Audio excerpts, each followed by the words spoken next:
आज के इस वीडियो में हम बात कर रहे हैं प्राचीन भारत की एंशिएंट हिस्ट्री। बहुत ही इंपॉर्टेंट लेक्चर है। बहुत से स्टूडेंट को कंफ्यूजन होता है इस टॉपिक में। मैंने बहुत अच्छे से सिंप्लीफाई किया इस टॉपिक को। आपको जस्ट लेक्चर देखना है, एक स्टोरी के हिसाब से मैं आपको बताऊंगा और आपको ऐसा देखना है कि कोई मूवी चल रही है। याद करने की कोशिश बीच में बिल्कुल भी मत कीजिएगा। एक बार लेक्चर कंप्लीट हो जाए फिर आप दोबारा प्ले करके उसको याद कर लीजिएगा। मैंने एक लास्ट में क्वेश्चन आंसर टेस्ट इंक्लूड करा है जो कि बहुत ही इंपॉर्टेंट है। एक बार आप जब थ्योरी सेक्शन कंप्लीट कर ले उसके बाद में वो क्वेश्चन आंसर टेस्ट जरूर लगाइएगा, क्योंकि मैंने लास्ट में वो क्वेश्चन इंक्लूड करे हैं जो दो दो तीन तीन बार क्वेश्चन रिपीट हो रहे हैं एग्जाम्स में। तो जरूर लगाइएगा क्वेश्चन आंसर सेट। इस लेक्चर में दोस्तों मैं आपको 5000 साल पहले से स्टार्ट करूंगा, ठीक है, सिंधु सभ्यता से, और आपको धीरे धीरे करके कहां तक लेकर आऊंगा, 712 ईस्वी, जहां पर मोहम्मद बिन कासिम ने भारत पर आक्रमण करा था। हम वहां तक आपको मैं स्टोरी के माध्यम से लेकर आऊंगा। दोस्तों 712 ईस्वी के बाद में मध्यकालीन भारत चालू हो जाता है और वहां से मैंने लेक्चर आपको कंप्लीट करवा रखा है। तो चलिए दोस्तों हम लेक्चर को स्टार्ट करते हैं। अच्छे से फोकस्ड हो जाइए। चलिए तो फ्रेंड्स हम बात करते हैं आज से 5000 साल पहले की। जो सबसे पुरानी सभ्यता है वो है कौन सी? सिंधु हड़प्पा सभ्यता, इंडस वैली हड़प्पा सिविलाइजेशन, हम उसकी बात कर रहे हैं। तो देखिए ध्यान से सुनिए, सबसे पुरानी जो सभ्यता थी वो कौन सी थी? सिंधु सभ्यता। हड़प्पा सभ्यता जो है वो सबसे पुरानी सभ्यता है। सिंधु सभ्यता के लोग जो थे वो भारत के मूल निवासी द्रविड़ लोग कहलाते थे। क्या कहलाते थे? भारत के मूल निवासी द्रविड़ लोग कहलाते थे। अब बात आती है कि सिंधु सभ्यता की खोज हुई कैसे, पता कैसे चला इसके बारे में। 1857 में कराची और लाहौर के बीच रेल पटरी बिछाने के दौरान जॉन ब्रंटन और विलियम ब्रंटन को दो प्राचीन नगर हड़प्पा और मोहनजोदड़ो के बारे में पता लगा। और इस सभ्यता का नाम हड़प्पा इसलिए रखा गया क्योंकि जब इन दो नगरों के बारे में पता चला उसके बाद में जो उत्खनन का काम चालू हुआ, खोदने का काम चालू हुआ, पाकिस्तान के पंजाब प्रांत में स्थित हड़प्पा नामक स्थान पर पहली बार उत्खनन का खुदाई का काम चालू हुआ। इस वजह से इस सभ्यता का नाम क्या रख दिया गया? हड़प्पा सभ्यता रख दिया गया। ओके। हड़प्पा जो शहर था वो किस नदी के किनारे स्थित था? रावी नदी के किनारे स्थित था। जबकि मोहनजोदड़ो जो शहर था वो सिंधु नदी के किनारे स्थित था। चलिए दोस्तों आगे अब हम बात करते हैं। उत्खनन के फलस्वरूप बहुत सारी जानकारी प्राप्त हुई जिससे इस सभ्यता के बारे में अनुमान लगाया गया।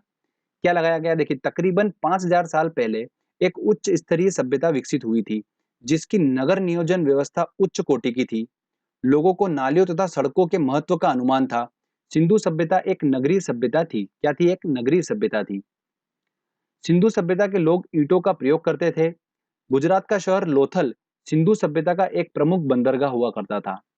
मोहनजोदड़ो में सबसे बड़ा भवन जो था वो कौन सा था? धान्यागार था। तो हमको ये नाम याद रखना है।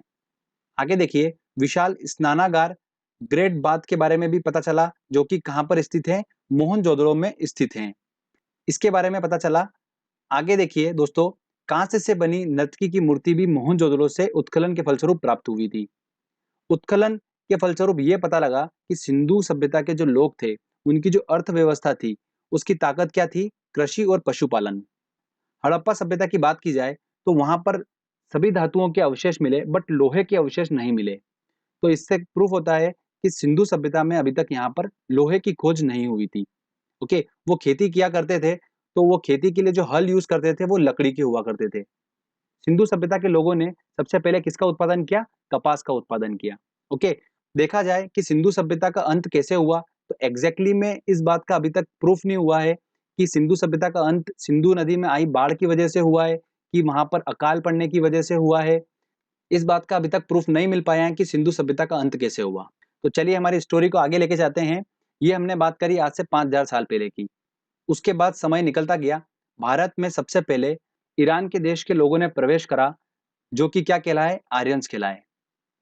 इन आर्यंस ने भारत के मूल निवासी द्रविड़ों को युद्ध में पराजित कर दिया और अपना शासन स्थापित कर लिया। ये बात हो रही है दोस्तों आज से 3200 साल पहले की बात हो रही है। ओके। तो इन आर्यंस ने अपना शासन स्थापित कर लिया और इनके द्वारा जो सभ्यता बनी थी वो क्या कहलाई? वैदिक सभ्यता। क्या कहलाई दोस्तों? वैदिक सभ्यता कहलाई। अब वैदिक सभ्यता के बारे में मैं आपको कुछ इंपॉर्टेंट पॉइंट्स बताता हूं, ध्यान से सुनिए। वैदिक जो सभ्यता थी वो कैसी सभ्यता थी? एक ग्रामीण सभ्यता थी। जो वैदिक सभ्यता के लोग थे इनका मुख्य व्यवसाय क्या था? पशुपालन इनका मुख्य व्यवसाय था। लोहे से बने उपकरण वैदिक सभ्यता में प्राप्त हुए। इसका मतलब यहाँ पर लोहे की खोज हो चुकी थी। घोड़ा यहाँ पर एक महत्वपूर्ण पशु था। ये आर्यंस अस्त्र शस्त्र और कवच जैसे उपकरण बनाना जानते थे। तो फ्रेंड्स, वैदिक सभ्यता से रिलेटेड आपको चीजें क्लियर हुई। सबसे पहले नगरीय सभ्यता के बारे में हमने पढ़ा, सिंधु सभ्यता जिसका अंत हुआ, उसके बाद में क्या आई, वैदिक सभ्यता आई, मतलब एक ग्रामीण सभ्यता आई। और धीरे धीरे वापस से हम कहां पर शिफ्ट हुए, नगरीय सभ्यता की तरफ शिफ्ट हुए। और भारत को 16 महाजनपदों में बांट दिया गया। अब ये 16 महाजनपद मतलब 16 राज्यों में भारत को बांट दिया गया। कौन कौन से, मगध, अंग, काशी, कौशल, वज्जी, मल्लल, जेदी, वत्स, ये 16 राज्य हैं। इन राज्यों में सबसे शक्तिशाली जो राज्य था वो कौन सा था, मगध राज्य था। ओके। और सबसे बड़े राज्य की बात की जाए तो सबसे बड़ा राज्य कौन सा था, अवंतिका राज्य था, उज्जैनी। एमपीपीएससी में क्वेश्चन बनता है ये वाला, काफी इंपॉर्टेंट है। तो दोस्तों अब बात आती है कि मैं आपको बोल रहा हूं कि मगध जो था वो सबसे शक्तिशाली था, तो ऐसा क्यों? इसका कारण ये था कि मगध जो राज्य था इसके दोनों ओर नदी बहती थी। इस वजह से यहाँ की भूमि जो थी काफी उपजाऊ थी और कृषि योग्य भूमि थी। एग्रीकल्चर यहाँ पर काफी अच्छा होता था। इस वजह से ये राज्य जो था अपने आप में सक्षम राज्य था और काफी मजबूत राज्य था। और दोस्तों, विंध्याचल श्रेणी जो है वो देखिए मैप में आपको क्लियर हो रहा होगा, मगध के पास से बिल्कुल होती हुई निकल रही है। देखिए विंध्याचल श्रेणी, श्रेणी का मतलब क्या होता है, देखिए जंगल एरिया होता है पूरा। तो मगध जो ऐसा राज्य था, उनको लकड़ियां जो थी वो अच्छी खासी प्राप्त हो जाती करती थी जंगलों से। और यहाँ के जानवर जो थे जंगल के, उनको वो अपने युद्ध में उपयोग किया करते थे। हाथियों का पहली बार युद्ध में उपयोग किस राज्य ने किया था, मगध राज्य ने ही उपयोग किया था इनका। ठीक है, ये 2015 एसएससी का क्वेश्चन था, काफी इंपॉर्टेंट है, ध्यान रखिएगा। तो इस प्रकार से दोस्तों मगध जो राज्य था वो काफी शक्तिशाली राज्य था। और दोस्तों हमारा जो प्राचीन इतिहास है वो पूरा मगध के आसपास घूमेगा। तो आप बिल्कुल ध्यान से सुनिए इस बात को।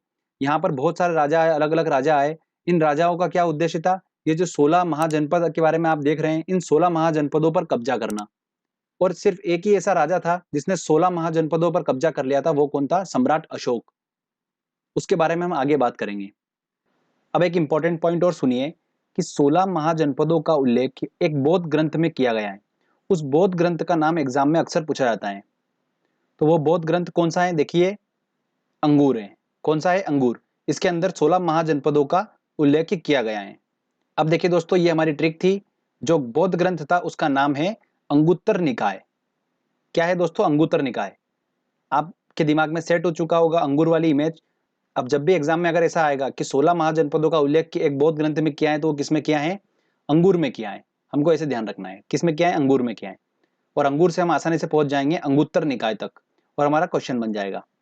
अब बात करते हैं दोस्तों हम मगध महाजनपद की, कि कौन कौन से राजवंश यहाँ पर आए, किन किन राजाओं ने राज करा, वो सारा हम डिस्कस करेंगे। ठीक है, और कौन कौन से वंश इंपॉर्टेंट है जिनसे क्वेश्चंस बनते हैं वो भी मैं आपको बताऊंगा। तो देखिए, मगध महाजनपद की प्रारंभिक जानकारी जो मिलती है वो कहां से मिलती है, महाभारत से मिलती है। और मगध की सबसे पहली प्राचीन राजधानी जो थी वो कौन थी, गिरिब्रज थी, राजगृह थी। क्या थी, गिरिब्रज राजगृह थी मगध की सबसे प्राचीन राजधानी। मगध पर सबसे पहले बिंबसार आए। बिंबसार ने हर्यक वंश की स्थापना करी। किसकी करी, हर्यक वंश की स्थापना करी। उसके बाद में शिशुनाग आया, उसने नाग वंश की स्थापना करी। उसके बाद महापद्मानंद आए, उसने नंद वंश की स्थापना करी। और इसी नंद वंश का अंतिम शासक जो था घनानंद, उसको चंद्रगुप्त मौर्य ने अपने गुरु चाणक्य की सहायता से युद्ध में पराजित कर दिया था। और चंद्रगुप्त मौर्य ने मौर्य वंश की स्थापना कर दी थी।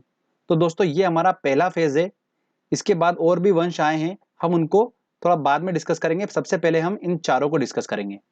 ओके, इन चारों वंश में सबसे इंपॉर्टेंट है मौर्य वंश। मौर्य वंश से काफी ज्यादा क्वेश्चंस बनते हैं, बट हम इन तीन वंशों को भी कवर करेंगे।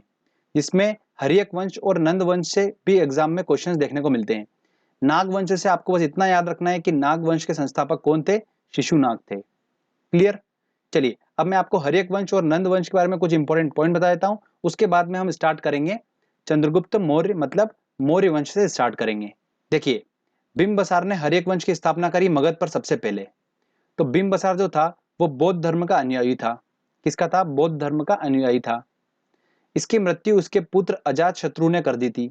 और इस अजात शत्रु की मृत्यु उद्दायन इसके पुत्र ने की थी। और इसी उद्दायन ने, ध्यान रखिएगा इंपॉर्टेंट क्वेश्चन है, गंगा और सोन नदी के संगम पर पाटलिपुत्र नगर की स्थापना करी थी? किसने? इस उद्दाइन ने। बीपीएससी एग्जाम में, बिहार पीएससी के एग्जाम में क्वेश्चन पूछा जाता है, ये काफी इंपॉर्टेंट क्वेश्चन है।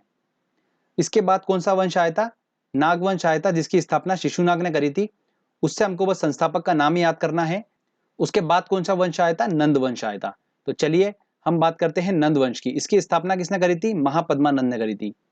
और नंद वंश के समय में मैसेडोनिया के सरदार सिकंदर ने भारत पर आक्रमण किया। सिकंदर ने पौरव राजा पोरस के साथ में झेलम नदी के किनारे युद्ध लड़ा था और इसमें सिकंदर ने राजा पोरस को हरा दिया था। और ये युद्ध किस नाम से जाना गया? हाइडे स्पिन के युद्ध के नाम से जाना गया। ये काफी इंपॉर्टेंट है। इसकी मृत्यु जो थी सिकंदर की, वो ज्वर की वजह से बेबीलोन में हो गई थी। कहां पर हुई थी? बेबीलोन में। अंतिम शासक जो था नंद वंश का, वो कौन था? घनानंद था। और इसी घनानंद को चंद्रगुप्त मौर्य ने अपने गुरु चाणक्य की सहायता से युद्ध में पराजित कर दिया था और मगध पर मौर्य वंश की स्थापना कर दी थी। तो चलिए अब हम बात करते हैं मौर्य वंश की। तो देखिए काफी इंपॉर्टेंट है मौर्य वंश, यहाँ से काफी क्वेश्चंस बनते हैं, तो ध्यान से सुनिए बिल्कुल एक एक बात। इस वंश का संस्थापक कौन था? चंद्रगुप्त मौर्य था। इसके गुरु का नाम क्या था? चाणक्य था। चाणक्य का वास्तविक नाम क्या था? विष्णुगुप्त और कौटिल्य था। इसने अर्थशास्त्र नामक पुस्तक लिखी है। किसने? चाणक्य ने। और इस पुस्तक में राजनीतिक संबंधी बातों का उल्लेख किया गया है। मौर्य वंश की प्रचलित मुद्रा जो रही थी, वो क्या रही थी? पण रही थी। चंद्रगुप्त मौर्य के शासनकाल में सिकंदर के सेनापति सेल्यूकस निकेटर ने आक्रमण किया था और इस सेल्यूकस निकेटर के राजपूत का नाम क्या था? मेगस्थनीस था। ये काफी इंपॉर्टेंट क्वेश्चन है, पूछा जाता है कि मौर्य वंश के राजपूत का नाम क्या था? तो मेगस्थनीस था। ओके। और इस मेगस्थनीस ने इंडिका नामक पुस्तक लिखी थी। क्या लिखी थी? इंडिका नामक पुस्तक इसने लिखी थी।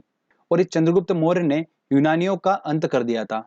आगे बात करते हैं हम। सेल्यूकस निकेटर की पुत्री कार्नेलिया के साथ में चंद्रगुप्त मौर्य ने विवाह किया था और इसने भारत के 8 महाजनपदों पर कब्जा किया था। किसने? चंद्रगुप्त मौर्य ने। चंद्रगुप्त मौर्य ने अपने जीवन के अंतिम समय में जैन धर्म को स्वीकार किया था और इसकी मृत्यु कहां पर हो गई थी? श्रवण बेलगोला में उपवास के दौरान इसकी मृत्यु हो गई थी। इसके बाद में मौर्य वंश का अगला शासक कौन बना? बिंदुसार बना। तो चलिए बिंदुसार की बात करते हैं हम अब। पुराणों में बिंदुसार को अमित्रघात, वारिसार, भद्रसार के नाम से जानते हैं। किस नाम से? अमित्रघात, वारिसार, भद्रसार के नाम से जानते हैं। बिंदुसार जैन धर्म का अनुयायी था। बिंदुसार के शासनकाल में तक्षशिला में विद्रोह हुआ था और बिंदुसार ने अपने पुत्र अशोक को विद्रोह दबाने के लिए भेजा था। अशोक ने न केवल विद्रोह को शांत किया था बल्कि वहां की प्रजा का प्रेम और विश्वास भी जीत लिया था। बिंदुसार ने भारत के 10 महाजनपदों पर राज किया था। इसके बाद अशोक अगला शासक बना मौर्य वंश का। अशोक की बात करते हैं। देखिए ये सबसे सक्सेसफुल शासक था जिसने ऑलमोस्ट सारे जनपदों को जीत लिया था अशोक ने। तो देखिए बात करते हैं अशोक की। पूरे मौर्य वंश में अशोक सबसे महाप्रतापी शासक था। इसके शासनकाल में शिलालेखों का प्रचलन बढ़ा था। इन शिलालेखों की खोज सबसे पहले 1750 में फेन थेलर ने की थी और सबसे पहले 1837 में इसको जेम्स प्रिसेप ने इन शिलालेखों को पढ़ा था। तो खोज किसने करी थी? फेन थेलर ने की थी। और सबसे पहले इन शिलालेखों को पढ़ा किसने था? जेम्स प्रिसेप ने पढ़ा था। ठीक है, ये काफी इंपॉर्टेंट क्वेश्चन है। प्रारंभ में तो अशोक जैन धर्म का अनुयायी था, लेकिन बाद में कलिंग युद्ध में भारी मारकाट के बाद इसने शस्त्रों को त्याग दिया था और इसने गौतम बुद्ध के शिष्य उपगुप्त से बौद्ध धर्म की दीक्षा ली थी। इस वंश का अंतिम शासक कौन हुआ? वृद्धत हुआ। एक नोट ध्यान रखिएगा, स्पेशली अशोक जो था वो देवानाम प्रिय के नाम से विख्यात था। देवानाम प्रिय। तो फ्रेंड्स यहां पर हमारा ये मौर्य वंश खत्म होता है। इसके बाद में कौन सा वंश आया? चलिए मैं आपको बताता हूं। तो देखिए दोस्तों, हमने मौर्य वंश तक कंप्लीट कर लिया है। अब आगे बात करते हैं कि मौर्य वंश के बाद कौन सा वंश आया। तो देखिए मौर्य वंश का अंतिम शासक कौन था? वृद्धत था। इसको युद्ध में पराजित कर दिया पुष्यमित्र ने और शुंग वंश की स्थापना कर दी। शुंग वंश के बाद में वासुदेव आए। वासुदेव ने कर्ण वंश की स्थापना करी और उसके बाद सिमुक आया। सिमुक ने सातवाहक वंश की स्थापना करी और उसके बाद में इस सातवाहक वंश के अंतिम शासक सातकर्णी को युद्ध में पराजित करा श्रीगुप्त ने और गुप्त वंश की स्थापना कर दी। तो अब हमको क्या पढ़ना है दोस्तों? अगला इंपॉर्टेंट आ रहा है हमारा गुप्त वंश। तो देखिए दो हाईलाइटेड आपको दिख रहे होंगे, मौर्य वंश और गुप्त वंश। ये मौर्य वंश और गुप्त वंश दोनों बहुत ज्यादा इंपॉर्टेंट है, इनसे बहुत ज्यादा क्वेश्चंस बनते हैं। और जो शुंग वंश है, कर्ण वंश है और सातवाहक वंश है, इनके हमको संस्थापक के नाम याद करना है। और इनका सीक्वेंस याद रखना है, ठीक है। इनके सीक्वेंस से और संस्थापक से क्वेश्चंस बनते हैं। तो शुंग वंश की स्थापना किसने करी? पुष्यमित्र ने करी। कण्व वंश की स्थापना किसने करी? वासुदेव ने। सातवाहन वंश की स्थापना किसने करी? सिमुक ने करी, ठीक है। और इसी सातवाहन वंश के अंतिम शासक सातकर्णी को युद्ध में पराजित करा श्रीगुप्त ने और गुप्त वंश की स्थापना कर दी। तो चलिए दोस्तों, हम अब बात करते हैं गुप्त वंश की। तो देखिए दोस्तों, श्रीगुप्त की बात करते हैं। श्रीगुप्त ने भारत के 6 महाजनपदों को जीता था। इसके बाद घटोत्कच आया और फिर चंद्रगुप्त प्रथम अगला शासक बना था। चंद्रगुप्त प्रथम आया।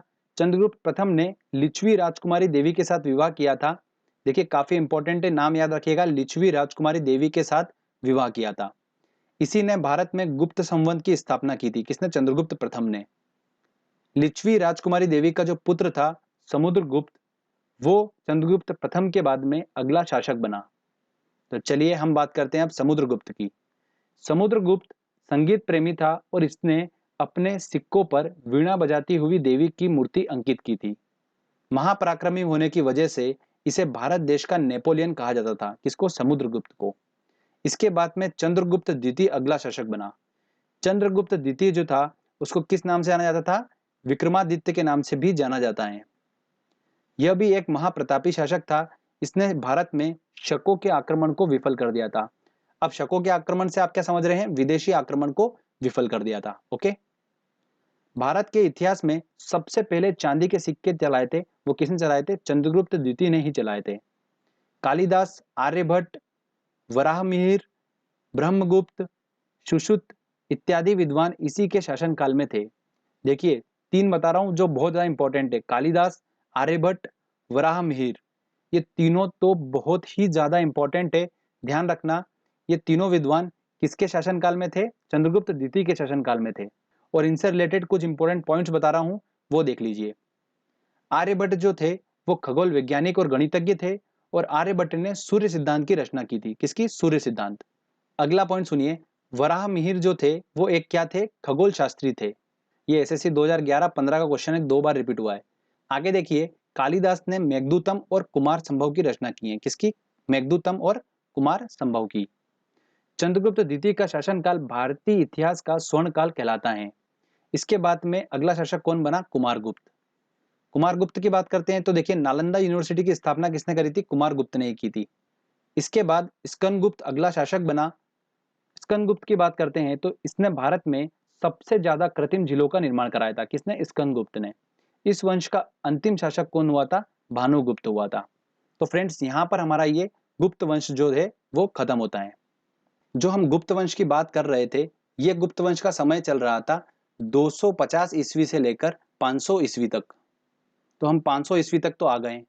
अब देखिए, इसके बाद हमारा एक छोटा सा सेक्शन बच रहा है। वो क्या बच रहा है? दक्षिण भारत के राजवंश, जैसे चालुक्य वंश, चोल वंश, ये सारे जो वंशज हैं, इन सबको हम, दक्षिण भारत के जितने भी राजवंश है, इनको हम एक सेपरेट लेक्चर में कवर करेंगे विद क्वेश्चन आंसर टेस्ट के साथ में। ओके, चलिए आगे हम बात करते हैं अब कुछ इंपॉर्टेंट पॉइंट्स की जो कि हमको पता होना चाहिए। भारत में वेदों की संख्या कितनी है? 4 है। वेद शब्द का मतलब क्या है? ज्ञान है। क्या है वेद शब्द का मतलब? ज्ञान। अब देखिए 4 जो वेद है वो कौन कौन से, हमको डिस्कस कर लेते हैं। ऋग्वेद, ये सबसे प्राचीनतम वेद है और इसे संस्कृत भाषा का जनक माना जाता है। किसको? ऋग्वेद को। गायत्री मंत्र की रचना ऋग्वेद से ही की गई है।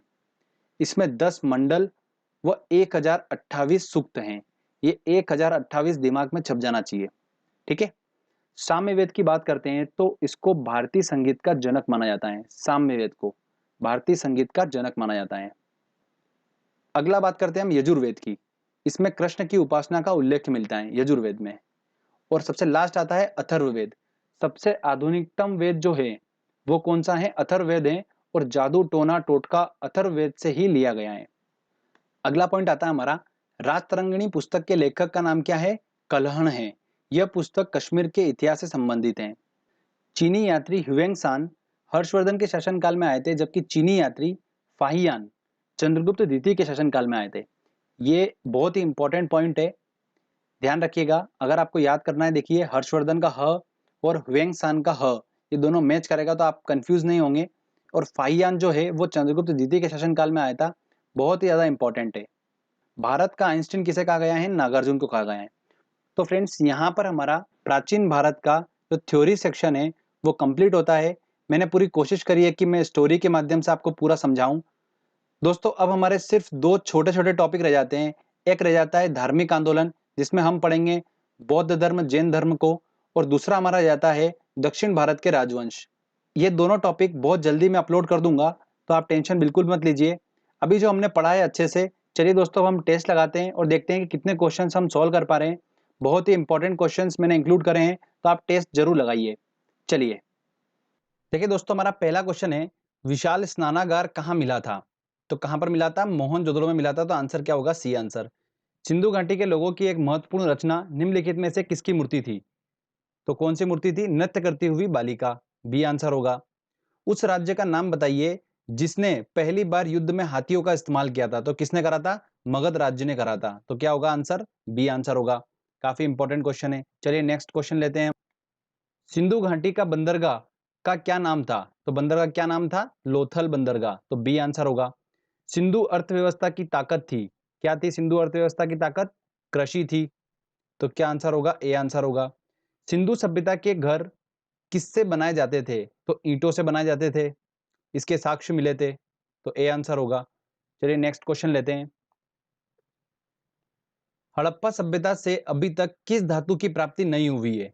तो लोहे की प्राप्ति नहीं हुई। तो डी आंसर होगा। देखिए कथन ए बोल रहा है हड़प्पा तथा मोहनजोदड़ो अब विलुप्त हो गए हैं। ये बिल्कुल सही बात है। कथन आर बोल रहा है कि वे उत्खनन के दौरान प्रकट हुए। बिल्कुल सही। तो आर जो है वो ए की सही स्पष्टीकरण कर रहा है। तो देखिए ए और आर दोनों सही हैं। आर ए का सही स्पष्टीकरण कर रहा है, मतलब ए आंसर होगा। नेक्स्ट क्वेश्चन देखिए, प्रसिद्ध गायत्री मंत्र कहां से लिया गया है? तो कहां से लिया गया है? ऋग्वेद से लिया गया है। तो ए आंसर होगा। ठीक है, नेक्स्ट क्वेश्चन लेते हैं। किसकी सेना ने ग्रीक शासक सिकंदर के साथ झेलम नदी पर युद्ध लड़ा था? तो किसने लड़ा था? पोरस ने। राजा पोरस ने लड़ा था। तो क्या आंसर होगा? सी आंसर होगा। अगला क्वेश्चन देखिए, निम्नलिखित मगध के राजवंशों को क्रमानुसार अपने को जमाना है। देखिए नंद वंश, शिशुनाग वंश, मौर्य वंश और हर्यक वंश। सबसे पहले हर्यक वंश की स्थापना करी थी, उसके बाद शिशुनाग वंश, फिर नंद वंश और मौर्य वंश। तो 4 2 1 3, 4 2 1 3 मतलब बी आंसर होगा। ठीक है फ्रेंड्स, चलिए नेक्स्ट क्वेश्चन लेते हैं।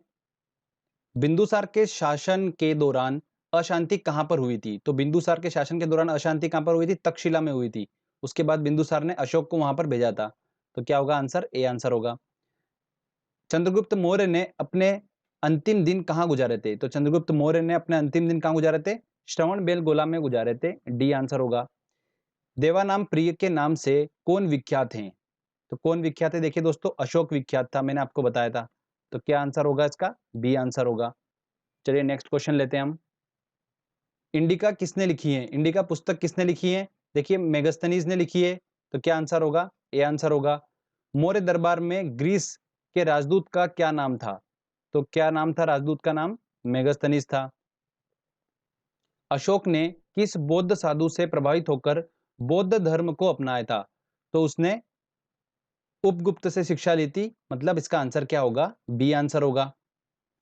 चलिए नेक्स्ट क्वेश्चन लेते हैं। अर्थशास्त्र के लेखक किसके समकालीन थे? तो देखिए अर्थशास्त्र के लेखक जो था वो कौन था? चाणक्य था। और चाणक्य जो था वो किसके समकालीन थे? चंद्रगुप्त मौर्य के। तो क्या आंसर होगा इसका? बी आंसर होगा। अगला क्वेश्चन है, किस प्रसिद्ध शासक को शिलालेखों का जनक कहा जाता है? तो किसको कहा जाता है? अशोक को कहा जाता है। एक बात और ध्यान रखिएगा, इन शिलालेखों को किस लिपि में लिखा गया है? ब्राही लिपि में। ठीक है, ये भी हमको पॉइंट ध्यान रखना है। मौर्य वंश के तत्काल बाद किस वंश ने आकर राज किया था? तो मौर्य वंश के बाद कौन सा वंश आया था? देखिए दोस्तों शुंग वंश आया था उसके बाद में। उसके बाद आया था कौन सा? कर्ण वंश आया था। उसके बाद सातवाहक वंश आया था। तो आंसर क्या होगा इसका? बी आंसर होगा। ठीक है, इस सीक्वेंस से भी क्वेश्चंस पूछते हैं, इसलिए आप सीक्वेंस भी ध्यान रखिएगा। नेक्स्ट क्वेश्चन लेते हैं। विक्रमादित्य के नाम से जाना जाता है, किसको जाना जाता है? चंद्रगुप्त द्वितीय को जाना जाता है। लिच्छवी दोहित्र किसे कहते हैं? देखिए लिच्छवी दोहित्र किसे कहते हैं? देखिए लिच्छवी नामक राजकुमारी से किसने विवाह किया था? चंद्रगुप्त प्रथम ने किया था। और लिच्छवी राजकुमारी का जो पुत्र था वो कौन था? समुद्रगुप्त था। इसलिए समुद्रगुप्त को ही लिच्छवी दोहित्र के नाम से जाना जाता है। तो सी आंसर होगा। भारत देश का नेपोलियन किसे कहा जाता है? समुद्रगुप्त को कहा जाता है, तो सी आंसर होगा। चलिए नेक्स्ट क्वेश्चन लेते हैं। प्रसिद्ध चीनी यात्री फाहियान किसके शासनकाल के दौरान भारत आया था? तो फाहियान किसके शासनकाल के दौरान आया था? चंद्रगुप्त द्वितीय के शासनकाल के दौरान, तो डी आंसर होगा। मेघदूत के रचयिता कौन है? देखिए मेघदूत और कुमार संभव की रचना किसने करी थी? कालिदास ने करी थी, तो ए आंसर होगा। अगला क्वेश्चन देखिए, वराहमिहिर थे, वराहमिहिर कौन थे? एक खगोल शास्त्री थे, तो क्या आंसर होगा दोस्तों इसका? सी आंसर होगा। चलिए नेक्स्ट क्वेश्चन लेते हैं हम। ऋग्वैदिक आर्यों का मुख्य व्यवसाय क्या था? तो ऋग्वैदिक आर्यों का मुख्य व्यवसाय क्या था? पशुपालन था, तो बी आंसर होगा। निम्न में से कौन एक बौद्ध ग्रंथ 16 महाजनपदों का उल्लेख करता है? तो कौन करता है दोस्तों? अंगुत्तर निकाय करता है, तो इसका आंसर क्या होगा? ए आंसर होगा। मगध के किस राजा ने राज्य के लालच में अपने पिता की मृत्यु कर दी थी? तो किसने करी थी? अजात शत्रु ने करी थी।